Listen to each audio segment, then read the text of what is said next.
All right, guys. Nightly update for the audit. Nothing really major broke today from what I read. However, the audit did start again after the hiatus for the graduation. As you can see, there is law enforcement around right now, making sure nothing's going on, nothing nefarious. Looks like potentially two members of the audit team are working late. Um, don't know who these guys are with, but I'm guessing part of the audit team, considering they're inside the building. So maybe IT looking at something. I don't know. Did notice that though. What else? Let's see. There's another angle, right? Law enforcement guy over here. Okay, they're definitely part of the audit because it looks like they're marking something on the paper there. Obviously, no ballots are out. All ballots are put away. There's nothing on the tables here.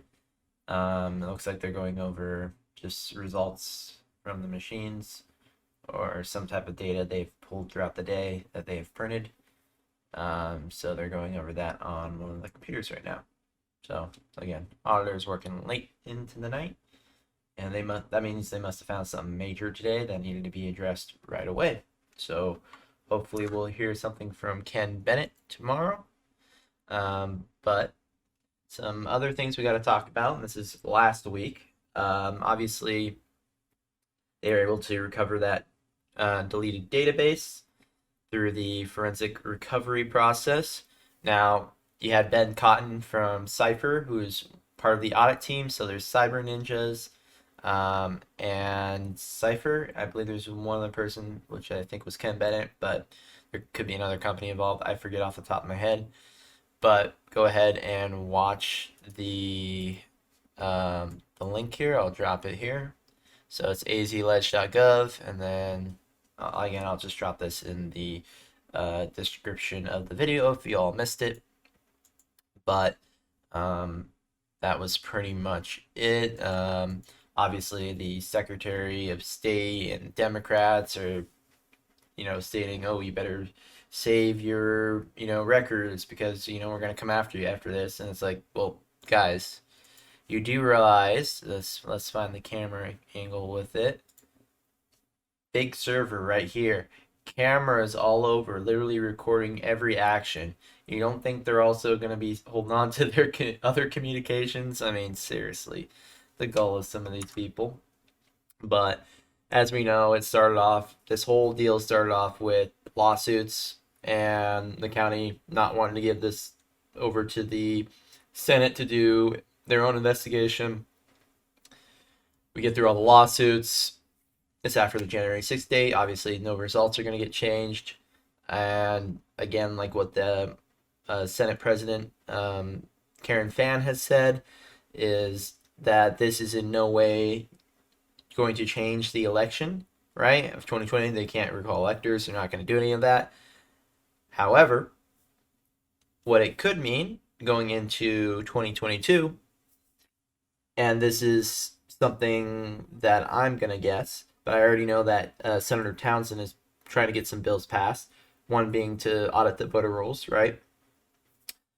Second one is going to be, I'm guessing, related to the provisional ballots that are given for federal only, right? And that's only voting for president and Senate. I know when I talked to her, that's one of the things she was going to address. So I look forward to hearing that, and I do have to reach out to her office. So Senator Townsend, if you're watching this video, let's catch up later, and I'll do an interview with you, not via cell phone this time, so I get better audio. I have my good camera here, and my microphone's over here somewhere. But anyways, yeah. So we'll do or anyone from the legislative branch or county, at that matter, if you want to reach out to someone who does independent journalism, reach out to me. Contact information's on my page. So that being said, looks like there's some action here. these people are leaving. Let's see, you can see on what camera. This guy's coming down this way, this guy's coming down this way. Okay, so they're doing some work. Now it looks like they're leaving the building. That being said, looking at the information that obviously we've seen so far from the audit process, there's some things that are going to need to be addressed. But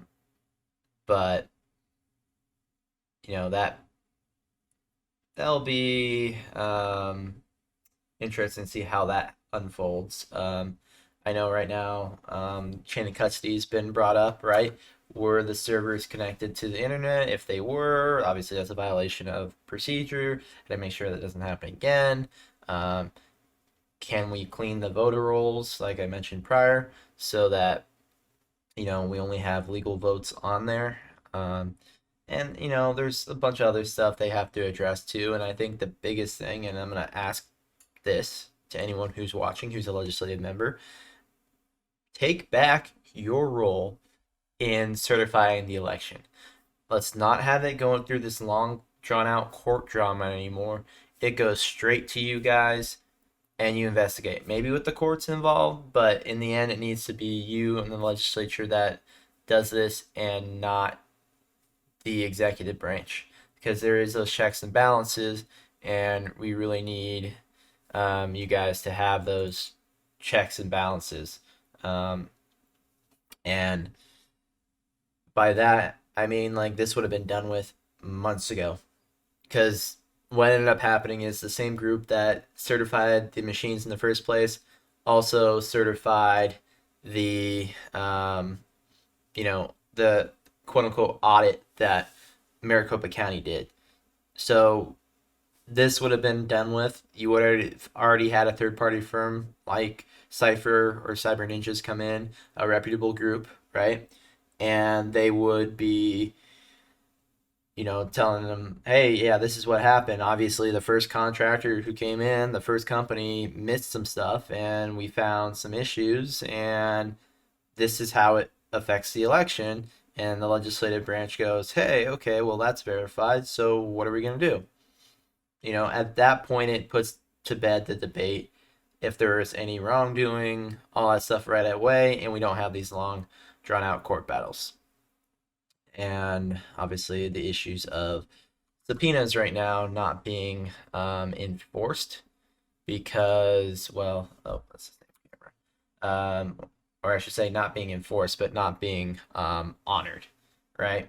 The Senate has requested access to the routers, but obviously nothing was given to the audit team.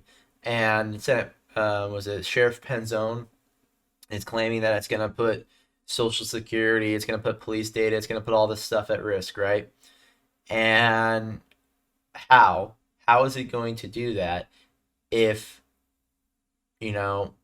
those machines weren't connected to the internet? So what they're de facto saying is those machines were connected to the internet, to Maricopa County's network, as opposed to being localized, right, to just those machines, not connected to anything else. And you think if there wasn't an issue, that obviously they wouldn't be fighting back as hard, but they are fighting back hard, which is, where there's smoke, there's fire type deal. And you know what? I could be wrong.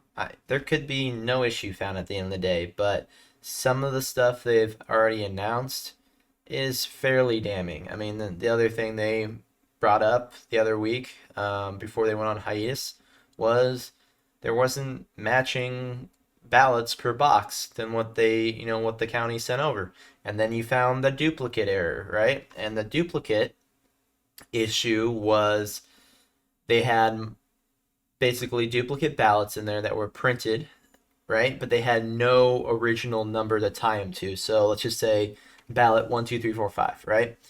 Ballot 1, 2, 3, 4, 5 that had some issue with it, right? Either it was ripped, it was had a coffee stain on it, it had some issue with it, right? And what they're supposed to do is say, okay, original ballot number 12345. This is a duplicate of 12345, and they save the spoiled ballots per the election code, so they can go back later and say, yep, okay, if there was ever an audit done or a recount, they could say, yep, that's the correct ballot, it matches, it was duplicated correctly and put through the tabulation machine, right? But per the allegation, if they're finding duplicate ballots with no original number, that means someone just printed out a bunch of duplicate ballot forms, essentially, or duplicate ballots, and just shoved them through the machine, just went, just whatever candidate they wanted, which likely Biden. But that's the allegation. We'll see if that pans out. But again, in total, I think we just need to make it so the legislature has full control over sending the electors and not the Secretary of State, because remember, Secretary of State Katie Hobbs called all Trump supporters neo-Nazis. Very unbiased person to certify the election, don't you say? Right? At least with the legislature, right? There has to be a certain threshold, right, of the legislature that agrees, that says, okay, we're gonna send these electors, right? But that would make it a better process. I mean, that's what our founding fathers intended anyways, when you get into the electoral college. On that note, guys, like, share, subscribe, do all that good stuff. If you want to see any of our non-YouTube approved content, go check us out on Rumble, because the oligopoly, whatever you want to call it, so Facebook, Twitter, Apple, and Google all have and of course it comes up on my phone, all have a vendetta against independent creators like myself, who want to cover the facts, provide a perspective, but my perspective, although I'm going at this objectively, YouTube doesn't like. So that's why they start banning creators like Steven Crowder and everyone else. So if you really want to support us, go subscribe to us on Rumble as well. When we do these live chats or these live streams, super chats help. Also, we're looking at doing some members only content, although we're not sure how long that will last on the platform, especially with where we are right now with getting censored. So more to come on that. I'll do another video on the censorship on a later date. But that being said, guys, like, share, subscribe, hit that notification bell, and we'll see y'all next time.